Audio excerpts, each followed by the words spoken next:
घरातल्या मुलांनी जर रोज चॉकलेट मागितली तर काय करायचं? आज मी बनवणार आहे एकदम सॉफ्ट आणि सुपर टेस्टी असा चॉकलेट केक, तोही घरीच बरं का, आणि ओव्हनशिवाय. त्यासाठी मी एका चाळणीमध्ये घेतलेले आहे 1.5 वाटी मैदा, 1 वाटी पिठी साखर, 4 चमचे कोको पावडर, अर्धा चमचा बेकिंग सोडा आणि 1 चमचा बेकिंग पावडर.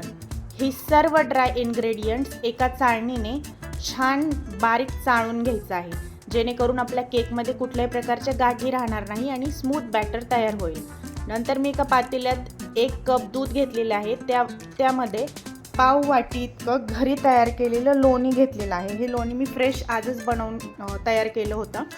त्यामध्ये हे सर्व ड्राय इन्ग्रेडियंट्स टाकून हे सर्व मिश्रण छान मिक्स करून घेतलेलं आहे, जेणेकरून एकदम स्मूथ असं बॅटर तयार होईल.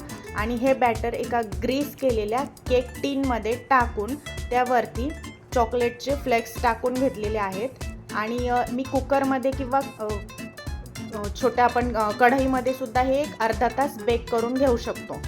नंतर मी एक 15 मिनटं हा केक थंड व्हायला ठेवला होता आणि बघा किती छान सुपर सॉफ्ट असा केक आपला तयार झालेला आहे. त्यावरती मी चॉकलेट सिरप टाकून घेतलेला आहे. हे माझ्या मुलांना फार आवडते आणि त्यामुळे केकही आपला असा ड्राय लागत नाही खाताना.